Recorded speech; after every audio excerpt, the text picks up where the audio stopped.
Understanding Nanny Taxes. Hello and welcome back to All Things Nanny, the go-to podcast for parents and nannies navigating the world of childcare employment. I'm your host, Helen Phillips, and today's episode is all about something many new employers don't even realise they're signing up for: nanny taxes. Hiring a nanny isn't just a personal decision, it's a legal one too. And with that comes responsibilities like payroll, pensions, national insurance and more. Joining me to walk through the essentials are Olivia Hearnshaw, a Nannytax payroll expert with years of experience, who helps thousands of families stay compliant every year, and returning guest, Anna Whitehouse, who is the founder of Mother Pucker and a nanny employer, who knows firsthand how confusing and important this can all be. Anna, it's great to see you again. Good to see you. Thank you both for being here. Okay, so what is nanny tax? Let's start with the basics. Olivia, can you explain what we actually mean by nanny tax? Okay, so by nanny tax, we are talking about all the numbers. It's the tax, the national insurance, the contracts, all the things that most people go through in employment. But we've also got the employer side, which is employers' national insurance and employers' pension contributions. Anna, did you realise that you had all these responsibilities to comply with when you first employed your nanny? No, I'm coming out in hives just hearing the list. I was going to ask you what the learning curve was like. Well, because I think you go into it thinking, okay, this is going to be something to take away all the stress and the pressure and the overwhelm. Yeah. And initially, I think when you hear that list, you're like, sorry, national insurance for me, for her, for, the children. Are we going to be okay? I think, anything legal, anything tax related, when you are in the depths of postnatal depression, being really frank, there's a sense of overwhelm. And oh my goodness, I didn't realise quite how much I had to undertake to make sure we did this above the line. I would say initially, when you say that list of baptism of fire, but Olivia will completely counter that with it's not as scary as it feels initially. Especially when you've got that guidance as well, I imagine. We're a team of experts to support and handhold everyone through that process, because there's no denying it's really daunting when you're first given that list of all these legal requirements that you've got to do and all these aspects that most people pay no attention to on a day-to-day basis. And that's why you have us here helping you through it, explaining all the jargon. Like a tax hug. Which I didn't think I'd say, because ultimately when you're looking for a nanny, as a parent, you're looking for someone to wrap their arms around you. And actually then you don't realise you need somebody, with tax nous to wrap their arms around you and the nanny. Both of you. There's a lot of holding, and the baby's right at the end of that. It's like someone's got to hold the baby, and then someone's got to hold the mother, and someone's got to hold HMRC. It's a definite process. The whole village. And as you said on the previous podcast, this was a point that you came to when maybe you felt like you should have done it before. Maybe that hug might have been beneficial earlier on for you. Yeah, I think my advice to any parent is to consider the kind of childcare you need really carefully before you hit breaking point, because then it is a real state of overwhelm, and panic, because, I haven't been an employer before. So you're at that crisis point, chaos point, domestically loaded, and women carry that weight. Yeah. And generally it feels like, I'd love to hear your opinion on this, Olivia, is that I think then women take on the management of a nanny. Yeah. And it's almost like the straw that breaks the mother's back is how it can feel. So you desperately need at that point someone making abundantly clear, I've got you, I can manage this. These are just numbers. You're not going to go to court because you forgot to pay HMRC. We're on it. We've got this. And I think that was very useful from Nanny Tax to get immediately, was you're not on your own with this. Absolutely. And I guess that's not uncommon to hear.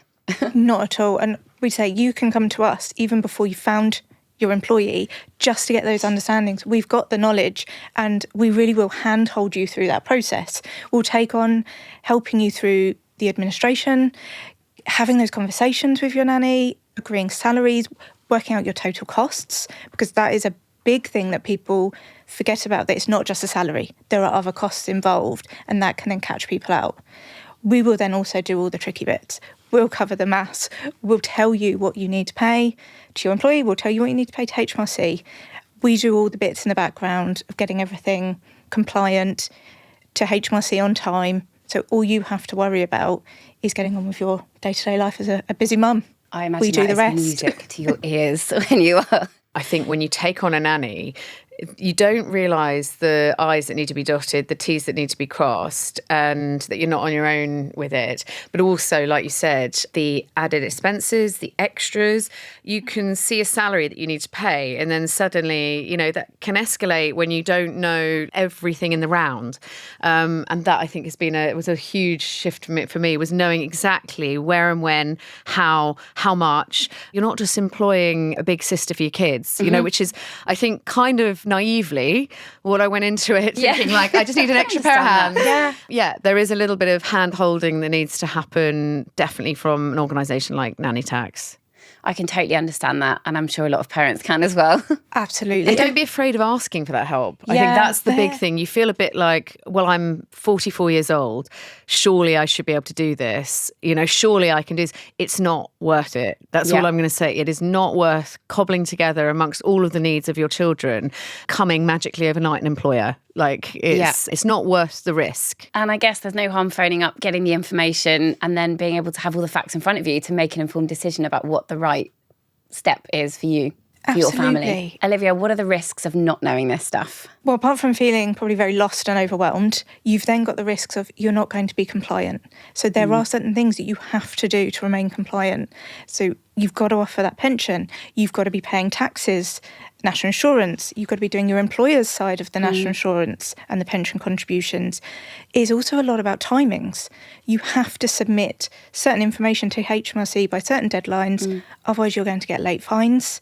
You might then start getting interest, which then ends up in scary letters landing on your doorstep saying you're owing money. And yes, it's on the internet. You could try and decipher it yourself, but I think you need that peace of mind that you've got someone who knows it inside out, talking you through it in a way you can understand. What's like the worst case scenario? Just asking for a friend.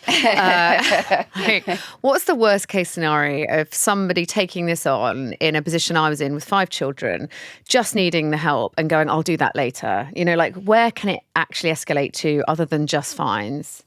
So it is that in terms of if you've not got a contract, you're not adhering to the law in terms of by your employee offering that contract, offering the pension, paying them their salary, it could all escalate. And you've joked about it before in terms you don't want to end up in court, but these things could end up in disputes. Have parents ended up in court? I think there probably will be situations where, same with any other employment, if you're not meeting those legalities and you're not following the law.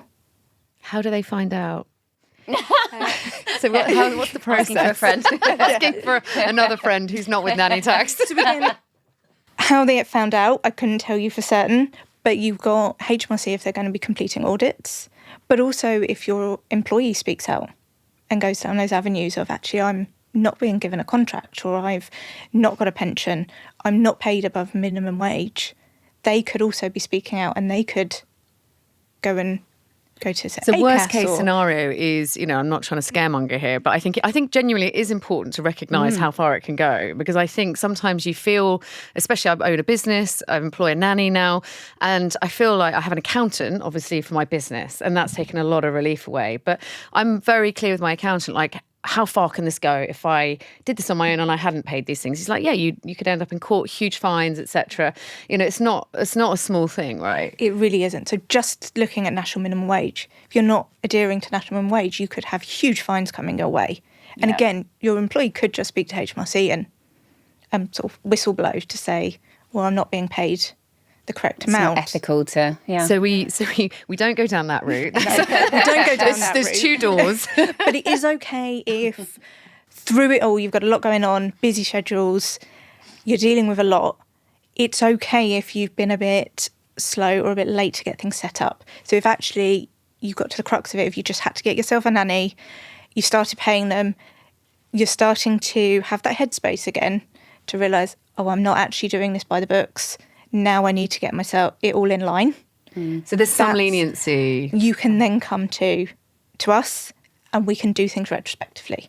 So we can get your payroll in order and we can make sure all your submissions are made to HMRC from the moment you actually did start employing that nanny. So it's like a tax therapy session, where you just like got the tax confess your taxation sins and hope for the best. And that is it. And we will get everything in order for you so that you can sleep peacefully at night knowing that HMRC are not going to turn up on your doorstep. Okay, so you found yourself the perfect nanny. What is the first legal step? Olivia, what does it mean to register as an employer and how is that done? Okay, so to register as an employer, you are setting yourself up as a small employer with HMRC. And with that, you have a pay-as-you-earn scheme, also referred to as a PAYE scheme. So I didn't know what that stood for. I don't think a lot of people do. Sorry, I feel rude to be saying that. So It's God, every day's a school day. So that's all done through HMRC. Now, we set that all up. So we register you as an employer with HMRC. You have your specific scheme reference. And from that, all of your employees' salary details and submissions go through to your specific government scheme and account with HMRC. So that's the email I get from Nanny Tax every month that goes, by the way, you owe this. And then I pay it from the back of that. Yes, so that email is containing all the money due to HMRC for that month, or for some others it's quarters, and that's the employees' tax, employees' national insurance, and you will also have employers' national insurance and possible student loans if it's applicable. Wrapped up in that payment. Wrapped up in that payment. Okay, so that one email that you send me covers off a lot of the list. Okay, that's really good to know. Phew. Because you were listing some things and I was like, oh God, the national insurance, did I do that? I was like, no, but you've done that. It's okay, all great. done. And then your pension's then dealt with on a separate one. Again, all done by direct debit. Brilliant. You're making it sound very, very easy. Yeah. So are there any deadlines or common pitfalls that families should avoid during this stage? During that setup stage, the best advice would be, again, think early when you can and plan in advance so that ideally you've got your contract to your nanny before they start and you've got everything set up for payroll before they've started employment. Then you know you're ready to go and you're not trying to backstep and do anything retrospectively. And then you're hitting all of the deadlines on time. You're not worried about missing anything. You're not worried about late fines. So we've got our nanny in place. We found the perfect person. We give you a call. Everything's going to be fine. It's essentially that what is you're saying. But what happens, obviously, again, like you can't pay my tax, I have to do that. So you can tell me the number, which you do on an email every month. What if I then, in my inbox that is hellish, miss it and completely lose sight of it being on my to-do list? What happens if I'm then 2, 3, 4 months delayed on one HMRC payment? What's the situation for me? First of all, easily done. We will always send you the first notification and then we'll send a reminder as well. If you do miss it, then you often will get a letter from HMRC. So these are quite commonly seen. They're underpayment letters and they tell you you're owing money. I actually got a text message. A text message as well. I had one that did slip through that it wasn't asking for a friend. Yeah, so you'll get notified by HMRC that there is outstanding money and then there is daily interest. And if that gets scary, where, I've just disappeared off the face of the earth, postnatally depressed, not in a good place, not even considering, what I'm eating, let alone what HMRC needs, how can you help me at a moment where it's escalated? Can I call you and go, oh my God, I have just got a scary letter in the post. I don't know what to do. Would you be the person to call? Absolutely. So in that moment of pure panic, when you receive these letters, you give us a call and we take over. Do you get that a lot? We do get it a lot. That makes me feel a bit absolutely relieved. happens. Everyone's got busy schedules. You're going to miss an email every now and then, or you're going to make the wrong payment. It's easily done. But we take over. We contact HMRC for you. We do that reconciliation, and what will happen is ultimately we'll then come back to you to say, right, this is the figure that needs to be paid. Get this paid. We'll let you know that then all is in order. So you're sort of mopping up the mess as you go. Okay. And for those who really don't like that aspect of having to pay HMRC, we also then have a service where we can do that for you. We can pay your employee and we can pay HMRC for you. Oh, that's so we useful. just collect money from you via direct debit once a month, and then we take over all of the rest. Done. I think that's a really, really great. I didn't know that actually. HMRC can be daunting even when you're just going online to make that payment because you don't want to mess it up or miss it. Well, I think if you've never been an employer and you're responsible not only, to be honest, for the welfare of an employee in your own home, which is not an office, with your children, that's a huge thing in itself. But then you're responsible, to the tax man. Certainly, there's a hell of a lot of responsibility that lands when really you're a mother at the heart of it, just wanting help. It feels sometimes a little bit, overwhelming, I would say. And that's it. So we do have that extra service where really we can take over. And it's so good to know, I'm sure, that it happens a lot. If you're that parent that it has happened to know that you're not the only one in that boat, to know that it happens to other people. I guess you don't want that to happen to everyone, but I guess to know that you're not alone in that situation. Absolutely. We're all human, and there are always going to be instances, but that's then where you have the experts in the background who can calm you down, tell you it will be fine, we've seen it all before, and it's easy to fix. Because those letters are meant to be threatening, and I think that's, and I'm not saying that don't pay your tax and don't pay on time. That's categorically not what I'm saying. But I think if you do, in a human way, make an error, it's not the end of the world in a way that I think it can feel, especially when you've got somebody by your side going, we can sort this out. The anxiety, anything like that landing on your doorstep can give at the wrong moment where you are completely, at your wit's end, maybe with childcare and school runs, etc. I think it's useful to know that, it's not the end and you're not going to end up in court straight away. No, and you've also not got to try and phone HMRC and work out what's gone wrong yourself. Can I just say that was the straw that broke my back. I had to get my mum to do it because I just couldn't deal with it. You are a 500th in the line and you're like, I don't have time. I don't have 2 hours spare to sit on this phone finding out what's gone on. So you can take that. We do that all for you. Okay, that's good to know. We're able to decipher what's gone on. Yeah. Because the worst thing is you don't want to sit there for an hour on hold, then have someone who's talking complete technical jargon at you and you're none the wiser of what you need to do after that call. Yeah. We do it all. The decoding, it's like another language. Absolutely. And look, I'm coming from fairly informed. My dad's a tax lawyer. I'm not coming from a place of complete ignorance. And I grew up in this realm and I find it quite overwhelming. And you feel quite a lot of shame when you do maybe miss something like that. Those letters are geared towards making you feel panic, anxiety, so that you act, So I think just recognise that juncture and get the right support. Amazing. Okay, talking of by the book, let's cover what nannies are legally entitled to once they're working for you. Olivia, what's the minimum holiday entitlement a nanny should receive? So all nannies are entitled to 5.6 weeks holiday. This is whether they're full-time or part-time, but then it corresponds to the number of days or hours they work in their contract, so per week. Right. And what about sick pay and other entitlements? So sick pay, again, as long as a nanny is earning over the lower earnings limit, they're entitled to statutory sick pay. Now, statutory sick pay kicks in from the 4th consecutive working day. Okay. So those first 3 days are referred to as waiting days. Now, those 3 days are technically unpaid. You don't have to pay statutory sick pay. They can be paid at the employer's discretion. Otherwise, they would just be unpaid. And then from the 4th consecutive day, statutory sick pay kicks in, and that you can receive statutory sick pay for up to 28 weeks. Okay, that's very clear. Anna, have you ever had to cover this with your nanny so far? No, we haven't actually. As in sick days, sick pay. Yeah. No, because weirdly, the thing happens when you live in one house, you all get the bug at the same time. Everyone's down. I'd love to say that there was a case where it was like, no, babe, you have the day off. No, you have it.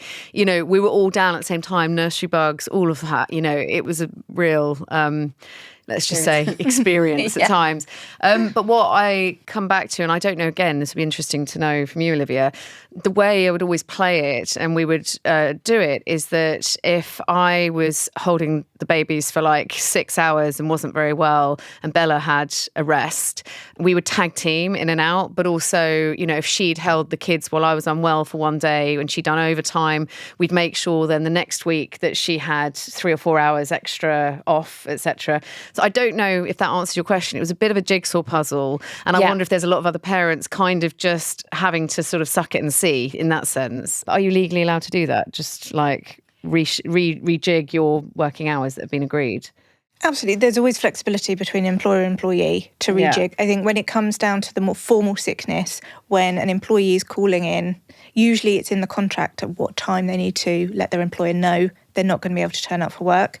So it's very different in a situation where you've got a live-in nanny. But if you've got someone who is due to turn up at 8 o'clock and they're ringing at 7 in the morning and say, I'm too ill, I can't work today, then there's usually those sort of protocols to go through of the nanny's got to let the employer know by an agreed time that's usually in the contract. Again, if it's a one-off day, then it would be unpaid or paid by the employer if they wish. It's when it then gets into that 4th consecutive day and becomes a longer term sickness, that's when the nanny's protected. They know they're going to receive statutory sick pay rather than their salary. Yeah. And then that continues until they come back to work. And what is statutory sick pay? Like, it's £118.75 a week. okay, so it's not A week? It's Wow. not huge. It's not a lot, no. Okay. So there is no incentive to be going off sick for a long amount of time. No. How would you do that sort of by the book legally? Presumably it needs to be logged somewhere. Absolutely. So it all goes down on pay slips. So with Nannytax, you can give us a call. We can talk you through how statutory sick pay works, the difference between waiting days, long-term sickness, how to manage that. It will then be reflected on a pay slip to show as statutory sick pay. Or if it's just the odd day that's unpaid sick leave, then it's shown on the pay slip in that way. What about if you flip it and you have, let's say, a situation where a nanny is off for a prolonged period of time, but you clearly, as a parent, need support. So what do I do in that scenario? It's all very well going, right, the nanny's protected in terms of statutory pay, but what do I do as a mother that's maybe sick, trying to work full time, and then suddenly I've got 3 children, I have to get to school and back, and I'm burning out? And that's where it becomes really difficult situations. You do have certain agencies that will provide you sort of emergency childcare that you could look at. But obviously that's, again, it's another cost. And this is where at Nannytax we also have our HR team to help you navigate some of those more long-term and difficult situations that can arise within an employment. And they can help you with what conversations to have, what things can and can't be done. Because it can be tricky. Obviously, a nanny is an employee, so they do have protected rights. But busy mum, you're also needing to still work, still keep the house together, still keep the kids to school. Yeah. And it's looking at those alternatives, and often it would fall down to emergency childcare. Emergency childcare, yeah. Well, it's good to know. Yeah, Anna, you spoke about how if you were unwell, Bella might have taken over and done maybe a few more hours than she might have ordinarily done. What about cash in hand on those instances? Is that something you could consider, or? Everything should go through payroll. Okay. So we always recommend you completely steer away from cash in hand. But you can contact us to say, my nanny's worked overtime, we gave her a bonus, anything like that. But it just all goes onto the pay slips. So again, it's reported to HMRC correctly, the correct tax, national insurance. And what if you don't do that? What's the, penalty? Again, it then falls into those repercussions of, one, if your employee was to go for, say, a mortgage and her pay slips and payments don't match up, she'd get declined. Also, again, falling into whether your employee would then speak up and report you that they're getting cash in hand or it's not going through their payroll. Having everything through the payroll and documented on a payslip protects both employer and employee because there's no grey areas, there's nothing that's been unsaid or agreed that isn't documented. And what about gifts? Like, you don't need to declare that, do you? It Not depends. financial, but like, a Chanel handbag, for example. So no, if you're doing more like the financial gifts or things where you can get into a more complex grey area, which is benefits in kind, then absolutely you come to us, and it's all case by case depending on, have you given them a large monetary gift? Are you paying towards their rent, their accommodation? Are you paying gym memberships? Things like that all does still go through the payroll, and they're all costs to you as an employer as well. So that side of it would all go through. It's all reflected on the pay slips. Is there a minimum amount that you can give without it being on a pay slip? £50. Okay. So £50 or up to Like a tip £50 or or gift. voucher, things Yeah. like that. Doesn't need to be reported. Anything over that then goes through payroll.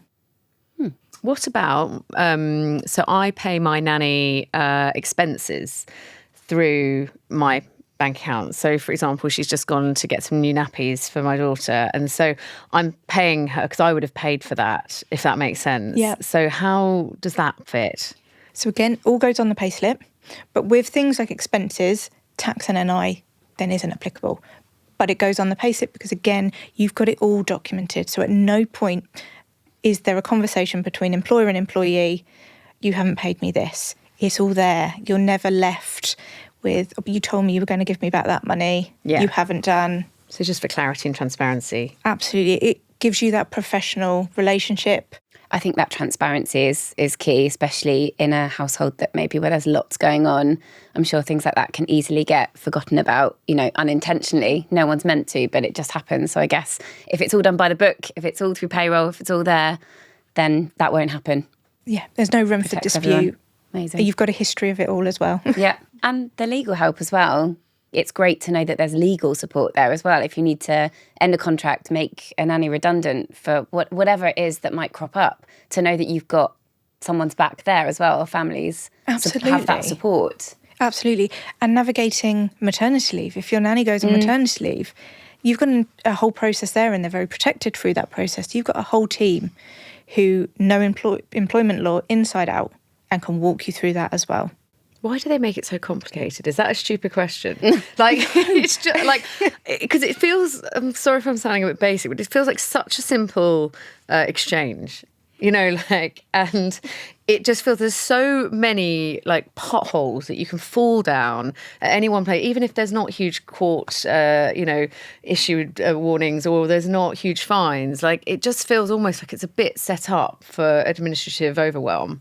Absolutely. Okay, It is not. There is a lot to understand, even to things of what might seem as basic as tax codes. Understanding how tax codes work, being able to have those conversations then with your nanny to explain how her payslip and her tax code works, where her money's going. That's all things that not everyone's going to understand or want to understand. It's like, I think at school was taught about home economics and how to make a lasagna. And I'm like, well, I can Google that. I think this would have been a far more useful conversation, some kind of tax education. So you're not doing your tax returns in a cold sweat, that you're not employing a nanny and going, Jesus Christ, I need help. And I feel like now I'm having to undertake 5,000 other tasks. Obviously with Nanny Tax, that's not the case. But that is it. It's understanding that or having someone explain to you, you want to have a gross salary. It protects you as an employer, it protects your costs. Yeah. It's then explaining how that works, that tax is deducted from that gross salary. Employees' national insurance comes out of the gross salary. The employee's pension comes out of that gross salary. But then you've got those additional costs, which are employers' national insurance and employers' pension. That's on top of the salary.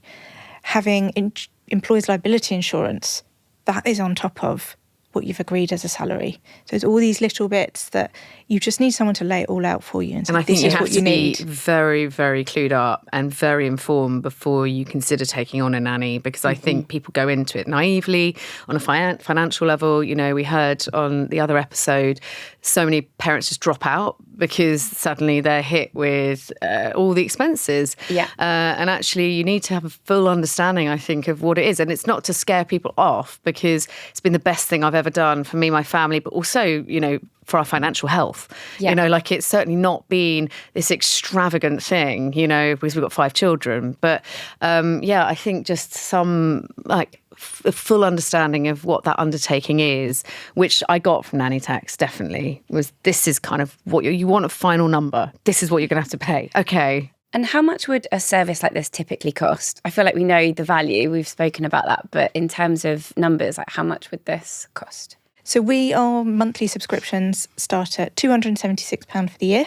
And then we've got additional subscriptions that you can add on. So you have your pension service. You could go for the Plus service, where we take over all the payments for you and manage that all via direct debit. But you're starting at that £276 for the year, and you can add on depending on how much you want us to do for you. That's £276 for peace of mind. Absolutely. It's kind of priceless. Yeah. Peace of mind and being able to hand everything over to us. Yeah. I was about to ask you if Nanny Tax made your life easier, but I think that's quite an obvious... Yeah, genuinely. I think it's important to say, because this can sound like, a bit of a PR puff piece, and that's kind of, I'm not interested in that. I wouldn't be here if it genuinely hadn't helped. I'm not going to sell in something that isn't necessary. We're all paying through the nose in a cost of living crisis for many, many reasons. And I think you hear nanny and you think luxury elite, and actually I think people aren't aware actually it is a very accessible, depending on your ratio of children and work requirements. It's a very accessible, often flexible solution to those childcare needs. Without it, and I have slipped up, I'm going to be really honest, like I have had those letters land and I have been able to speak to Nannytax and go, okay, like I'm having like night sweats going, because I think sometimes when you don't know the ramifications from those letters, you can spiral in the wrong moment, and we're talking about like really, and I've said it over and again, but I'm going to stress the point again, like you're talking about parents who are at max capacity here. You're not seeking nanny solutions if you've got all your ducks in a row. Like you are coming at a state of capacity and overwhelm. And so if there's one thing you can do for £276, is that right? Yes, that's right. That investment, when you look at the list of things you need to do to employ someone, you're an employer as well as a mother. Don't forget that. This isn't some casual, like, come and help with my kids and here's some cash out back scenario. This has got to be formal. It's got to be professional for it to work for you and your children. But yeah, Nannytax saved my mind.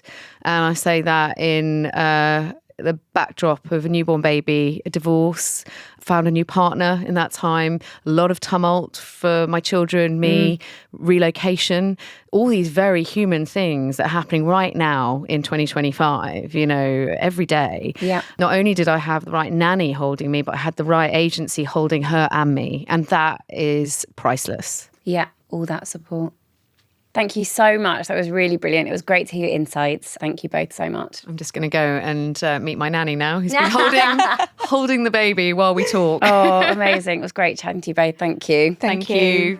That's it for this episode of All Things Nanny. Thank you again to our wonderful guests for breaking down a complex but crucial topic. If you're hiring a nanny, doing things legally might seem daunting at first, but it protects you and your nanny and is absolutely manageable with the right guidance. If you found today's episode helpful, please subscribe, leave us a review, and share it with any parent you know who might be hiring a nanny soon.